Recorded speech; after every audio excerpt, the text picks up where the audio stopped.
Bienvenue sur Tinu School. Donc, on va terminer avec le programme de physique. Voilà la dernière leçon, les réactions nucléaires. Les réactions nucléaires, c'est-à-dire les réactions qui se produisent au niveau du noyau. Donc, nucléaires, c'est-à-dire les réactions qui se produisent au niveau du noyau. Et ces réactions sont de deux types. Il y a des réactions, bien sûr, nucléaires spontanées, c'est la radioactivité, et les réactions nucléaires provoquées. On va commencer par les réactions nucléaires spontanées. Donc, c'est la radioactivité. Au début, on va donner la définition de la radioactivité. La radioactivité est, bien sûr, la transformation spontanée d'un noyau atomique instable en un noyau d'une autre espèce chimique avec émission de rayonnement. C'est-à-dire, si on explique encore, donc, ici on parle, bien sûr, du noyau, donc du noyau atomique. Donc, il y a un noyau atomique qui est instable, il va se transformer spontanément en un autre noyau. C'est-à-dire, on a X, A, Z, qui va se transformer spontanément en Y, A', Z', avec émission d'un rayonnement. Donc, ce rayonnement peut être une particule, rayonnement de particules, ou photon.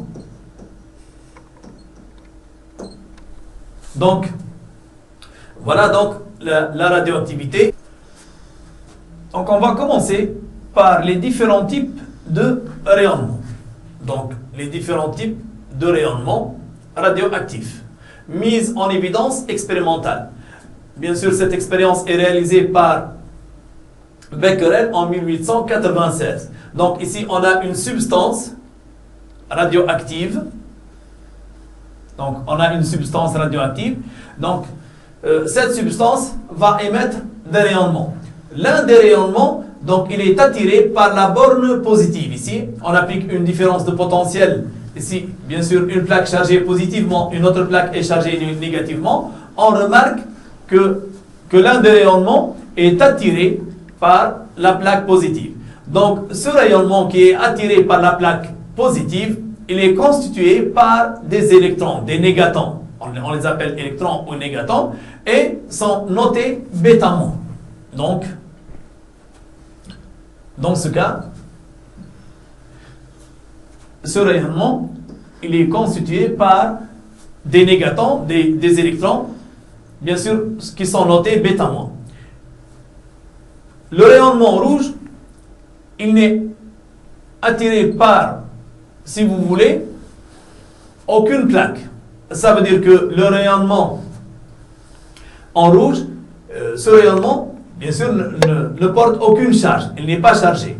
Donc, ce sont des photons. Donc, ici, on a des photons. Et ce rayonnement s'appelle rayonnement gamma. Maintenant, en vert, le rayonnement en vert est constitué par des particules chargées positivement. Bien sûr, ces particules chargées positivement sont attirées, bien sûr, par la plaque négative. Et, bien sûr, ces particules, ce sont, bien sûr, des noyaux d'hélium.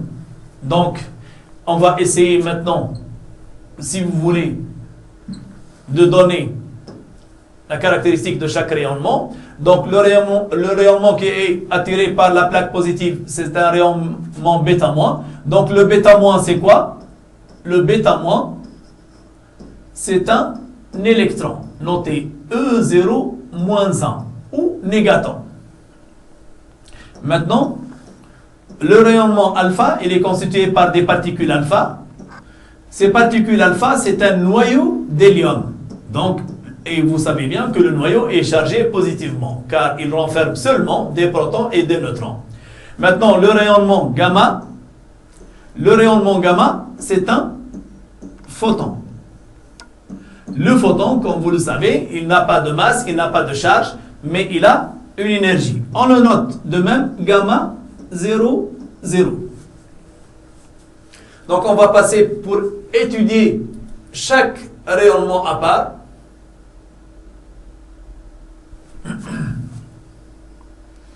Donc, propriété de ces rayonnements tout d'abord. La propriété, c'est le pouvoir ionisant et le pouvoir pénétrant. Pour alpha, a un pouvoir ionisant important. Pourquoi? Parce que alpha, c'est une particule, bien sûr, qui a des dimensions plus importantes que celles de l'électron. Donc, c'est une particule qui est beaucoup plus grande que l'électron parce que la masse d'un proton est à peu près 1840 fois la masse de l'électron. Ici, la particule alpha, c'est un noyau d'hélium, donc elle renferme 2 protons et 2 neutrons. Donc, elle est bien sûr très grande par rapport à l'électron.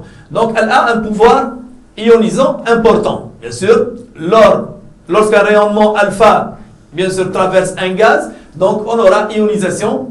Donc, le pouvoir ionisant va être important. Mais le pouvoir pénétrant, il est faible. Pourquoi? Parce qu'à l'aide d'une feuille de papier, on peut arrêter un rayonnement alpha. Donc, en utilisant une feuille de papier, on peut arrêter le alpha. Maintenant, le bêta moins ou bêta plus, donc il est moins important que alpha dans le pouvoir ionisant. Donc, le pouvoir ionisant de bêta moins est plus faible que celui de la particule alpha. Mais il est plus pénétrant que alpha. Pourquoi? Parce que pour le rayonnement bêta-, pour arrêter un rayonnement bêta-, il nous faut une plaque, si vous voulez, d'aluminium ou une feuille d'aluminium de quelques millimètres.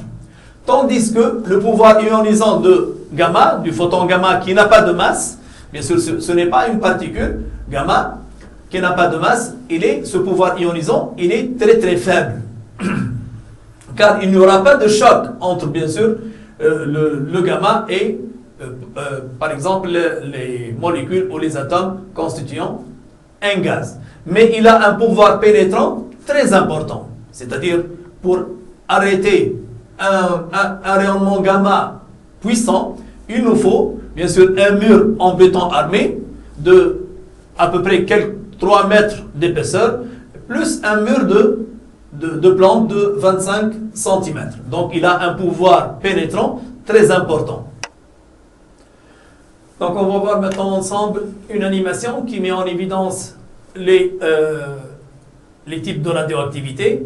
Ici, on a un noyau, bien sûr, un noyau lourd. Donc, pour avoir un noyau radioélément alpha, son nombre de masse dépasse 200, donc grand A est supérieur à 200. Donc ce noyau, il émet, donc c'est un radioélément alpha, il émet un noyau d'hélium. Donc le noyau d'hélium, il est formé par 2 neutrons et 2 protons. De même ici, donc ça peut être un radioélément bêta- ou bêta+, donc il émet un électron, donc, ou un positon, donc tout dépend du cas. Et ici, bien sûr, il n'y a plus de particules. Remarquez ici que lors de la radioactivité alpha, il y a une particule He42 qui est émise.